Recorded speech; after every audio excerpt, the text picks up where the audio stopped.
Bom dia.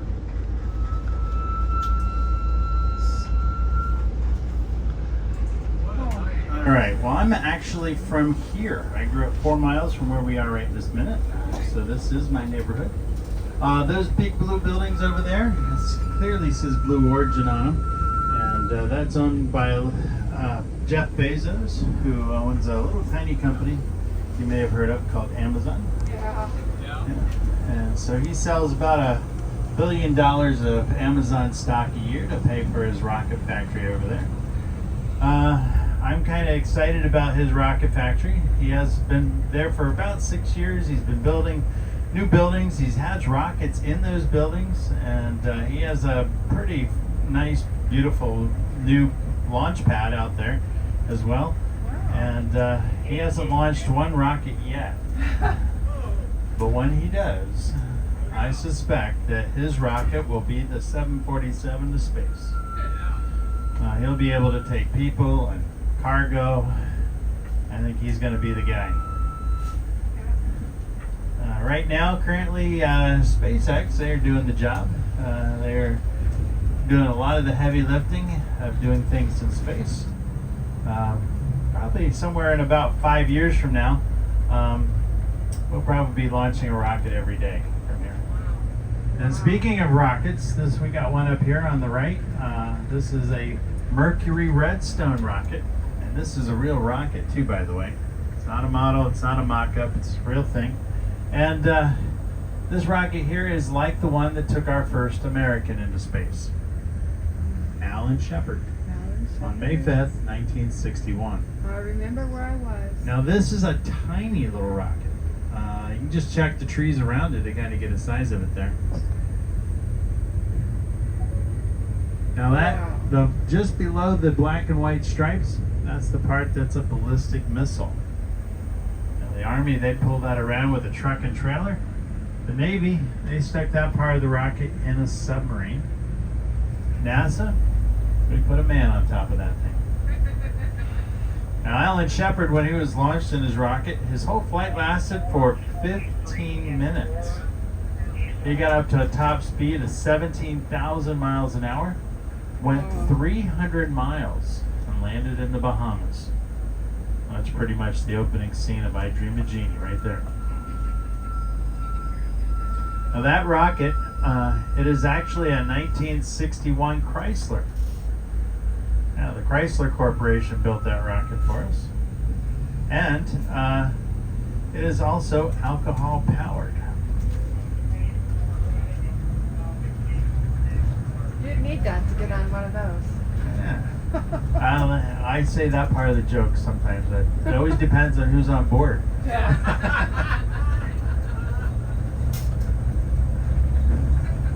So, yeah. We never really know who we actually have on board with us. So you guys work for Boeing, right? Okay, well, that happens too, Anyway, you may have noticed we have a little bit of wilderness around here. Kennedy Space Center is actually located on Merritt Island, Florida, not Cape Canaveral. Yeah. Now we are kind of connected, but Merritt Island happens to be the largest island in Florida.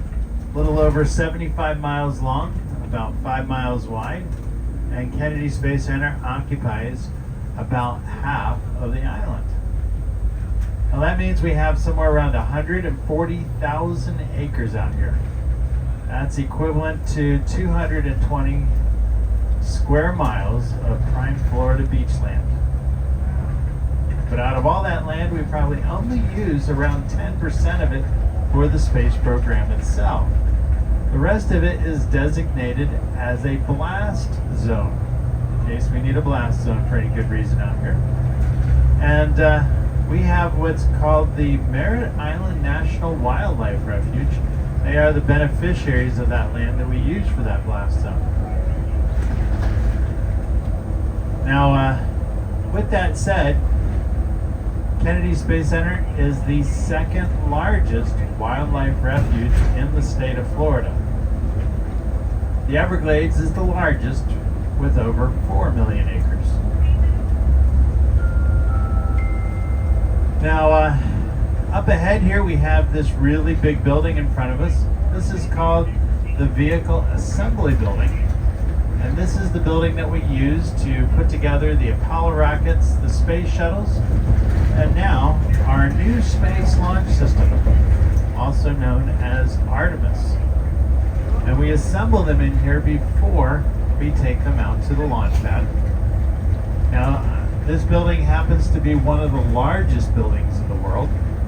And I know it's hard to tell that because we really don't have anything around it really to scale it against. You know, like a city or anything. But we do have that American flag on the side of that building there that we can use to help gauge how big that building is. Because that American flag up there is 21 stories tall. Yeah. Each one of the stars on that flag are 6 feet from point to point. Wow. And the stripes on that flag, they are so big that if I could drive this bus up and down any one of those stripes. So each one of those stripes is as wide as the lane I'm driving in right now.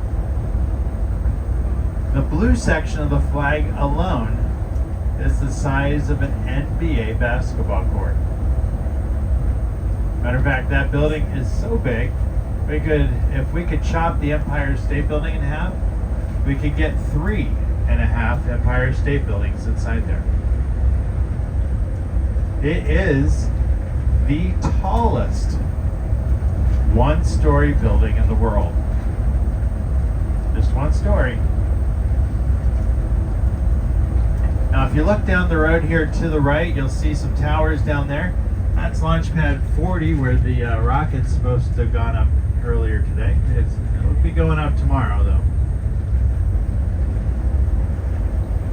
So now I'd like to draw your attention to the gray stripes on the left-hand side of the building facing the road that we're driving on. Because those are the tallest doors in the world. 456 feet tall. It takes 45 minutes to open the door. And we could easily slide the Statue of Liberty on her pedestal through one of those doors and still have 150 feet to clear the top of the doors. Now you're going to go see a Saturn V rocket here shortly. When the Saturn V rockets were coming out of one of those doors going out to the launch pad, they only had 6 feet to clear the top of those doors. Yeah, that's a big building. Now, up ahead on the right, in front of us, we have 2 cube-shaped looking buildings. And those are called the Orbiter Processing Facilities. An orbiter is just another word for space shuttle. So those are basically the garages for the space shuttles. However, we've retired the space shuttle program at this point, so we're not using them for that. But if you look on the second building to the right, on the blue garage door, it says Home of the X-37B. That is the United States Space Force's top secret space plane. So top secret, they put the name right there on the door. Now we know that the X-37B exists. What we don't know is what it does. Now in a minute here I have another giant thing I'd like to point out for you. We have a giant vehicle here called the Crawler Transporter. It's the vehicle we use to take the rockets out to the launch pad. And as soon as we pass this short white building here, I'd like you to look to the right. And you're going to be looking for a giant gray structure with some rusty looking tank-like tracks on it. So if you look to the right, there it is. Now we actually have 2 of them sitting over there. And they are designed to climb up underneath that giant platform that's over there on the right, up in the air. That's called a mobile launch platform. And the Crawler Transporter will climb up underneath of it, pick it up, carry it into the vehicle assembly building, where inside there we can go ahead and stack a rocket on that platform. Now the Crawler Transporter, it weighs 6 million pounds. And and it can carry about 3 times that much weight. It actually has a surface area on the top of it about the size of a baseball infield. Now, the crawler transporter at top speed can do a whopping 1 mile an hour.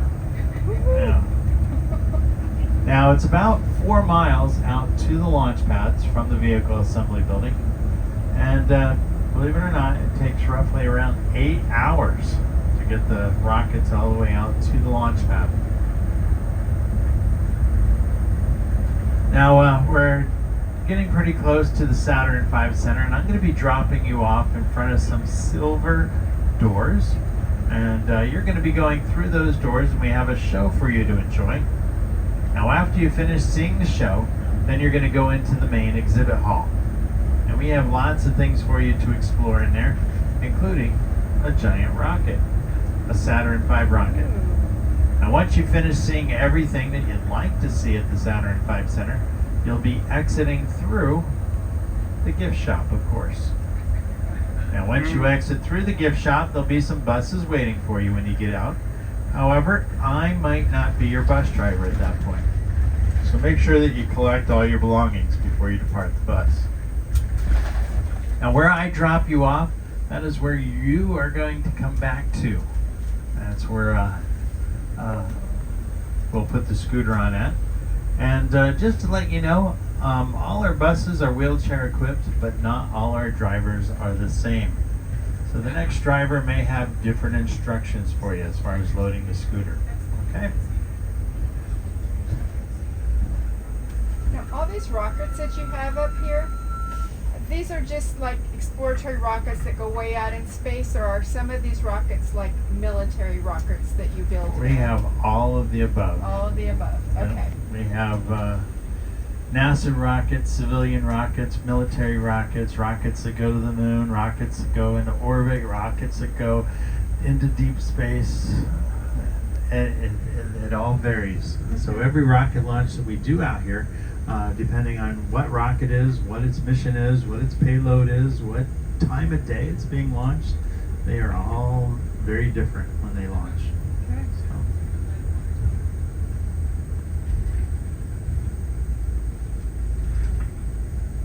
Now, something you might want to know about these silver doors before I drop you off. One of them is there is no real line. You're welcome to go as close to those doors as you feel comfortable. Also, the doors open about every 10 minutes. So if you're wondering why the doors aren't opening, they will every 10 minutes. And of course, the show is a 10-minute long show. Now, what the show is it is going to be the last 3 minutes of the countdown of Apollo 8. And you're going to be in the launch control of Apollo 8. The real thing. Not a model, not a mock-up. You're going to be in the real launch control of Apollo 8. And you are going to actually, once the rocket is launched, you will feel the rocket launch. So that's pretty cool. Now, this rocket that you're going to see in here is real. Everything that we have here is real. It's not a model, not a mock-up, not fantasy. It's the real thing. And this rocket that you see that you'll get a chance to see in here, it would have been Apollo 18 if we had launched it.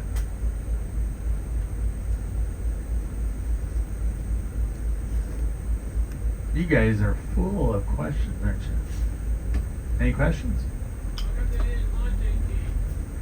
That's a great question. We ran out of gas. No, not gas. We got plenty of that. We ran out of political, financial, and emotional will to go to the moon.